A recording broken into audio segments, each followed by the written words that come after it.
مين فينا ما بدأش تالتة ثانوي والحماس مليون، وبعد كده جه في نص السنة وكل حاجة اختفت، لا بقى عندنا طاقة ولا شغف ولا قادرين ان احنا نكمل. لو فعلا وصلت للمرحلة دي يبقى الفيديو ده علشانك، وياريت تسمعه للآخر لانه هيجيب من الآخر.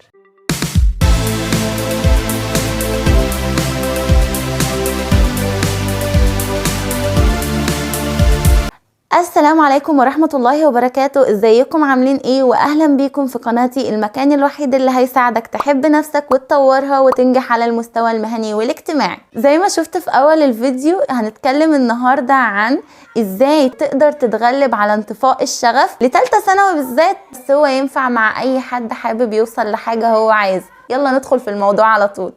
في الفيديو ده انا هديك 7 نصايح، فياريت تاخد بيهم. اول حاجة، افتكر انت بدأت ليه. كلنا بنبدأ وعندنا حماس وطاقة وحيوية، ولما بنبدأ نفقد الطاقة دي بيحصل لنا كده نسيان للهدف بتاعنا، بننسى احنا اصلا بادئين ليه. فدايما افتكر انا بدأت ليه، انا ايه اللي خلاني ادخل في المشوار ده اصلا. ولما تفتكر ده هيحفزك تلقائيا. تاني نصيحة، اعمل اللي عليك واللي تقدر عليه. يعني مفيش حاجة تكون في قدرتك وما تعملهاش. قادر تصحى بدري؟ اصحى. قادر تنام متأخر وتسهر على الكتاب؟ نام متأخر وخليك سهران. ما تسيبش حاجة انت تقدر عليها وما تعملهاش. تالت نصيحة، ما تستسلمش مهما كانت النتائج وحشة ومهما كانت النتائج بطيئة. خليك في طريقك. الخطوة البطيئة احسن من ان انت تفضل مكانك. مهما كنت ماشي بالراحة كمل، ما تخليش النتائج هي اللي تحبطك، بالعكس افرح بانجازاتك الصغيرة واوعى تستسلم.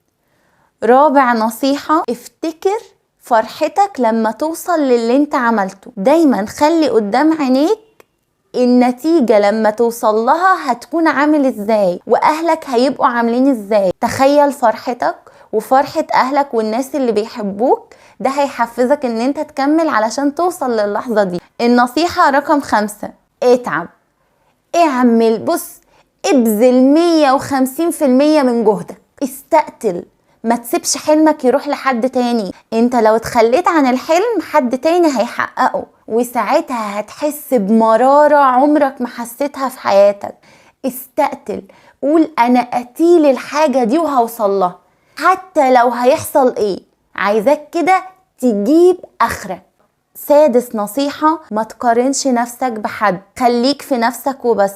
لا ليك دعوة فلان جاب ايه ولا ذاكر ايه ولا اي حاجة من الحاجات دي. خليك في نفسك وبس. لو ركزت كل طاقتك مع نفسك هتنجز اضعاف اللي هتنجزه وانت مركز مع الناس.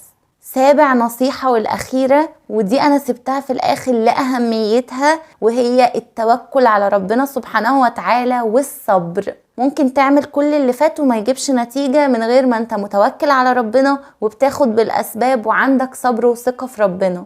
انت مش بتنجح بمذاكرتك ولا بتنجح بتعبك، قد ما بتنجح بثقتك بربنا وتوكلك عليه حق التوكل، لان هو اللي هيعينك وهو اللي هيديك القوة.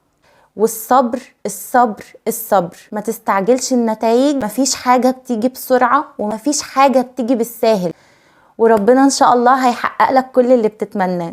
وبكده نكون وصلنا لنهاية الفيديو. لو عجبك الفيديو ما تنساش تعمل لايك واشتراك في القناة وتسيب لي رأيك في التعليقات، واشوفكم في الفيديو الجاي ان شاء الله. مع السلامة.